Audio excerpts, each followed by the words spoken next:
네, 오늘 5월 임시국회 마지막 본회의가 예정돼 있습니다.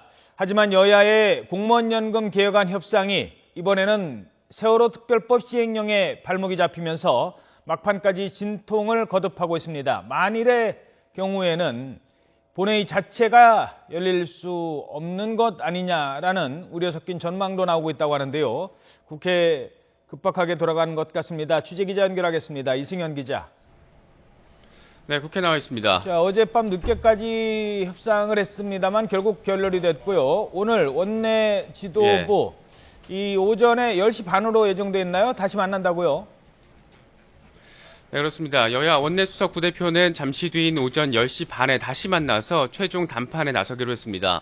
이 자리에는 그동안 세월호 특별법 관련 현안을 논의해왔던 농해수위의 여야 간사들도 함께 참석을 하기로 했습니다. 이 막판 쟁점으로 떠오른 세월호법 시행령 문제와 관련해서 이 소관 상임위 간사들의 의견을 듣기 위한 것으로 풀이됩니다. 원내 수석들의 물밑 접촉 결과에 따라서 원내 대표들의 회동 시간도 조율이 될 것으로 보입니다. 앞서 여야 원내 지도부는 어제 9시간에 걸친 마라톤 협상을 진행을 했지만 끝내 합의점을 찾지 못했습니다. 이 최대 쟁점은 세금 폭탄 발언으로 물의를 빚은 문영표 복지부 장관 해임 건의안 제출과 이 세월호 특별법 시행령 수정이었습니다. 문 장관 거취 문제와 관련해서는 줄다리기 끝에 여야가 함께 문 장관에게 유감 표명을 요구하는 선에서 의견 접근을 이뤘습니다. 이 문제는 세월호 특별법 시행령 수정 문제입니다. 이 새정치연합은 진상규명의 주된 업무를 공무원이 아닌 민간위원이 맡는 것으로 시행령을 고쳐야 한다고 주장하는 반면 이 새누리당은 논의는 시작할 수 있지만 시행령 수정을 담보할 수 없다고 맞서면서 평행선을 달리고 있습니다.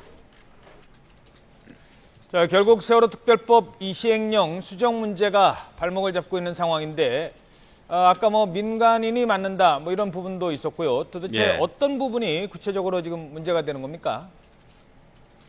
네, 세월호 특별법 진상조사위원회 진상규명국은 조사 1과부터 3과까지가 구성이 되어 있습니다. 이 가운데 조사 1과 이 검찰 서기관이 맡기로 했는데 이 자리를 공무원이 아닌 민간인이 맡아야 한다는 것이 새정치연합의 주장입니다. 이 조사 1과의 진상규명과 관련한 실질적인 권한이 몰려있는 만큼 실무 책임자 자리에 공무원이 앉아서는 진상규명을 제대로 할 수 없다는 겁니다. 하지만 새누리당은 정부의 고유 권한인 시행령 수정을 국회 차원에서 강제할 수 없다는 점을 들어서 난색을 보였습니다.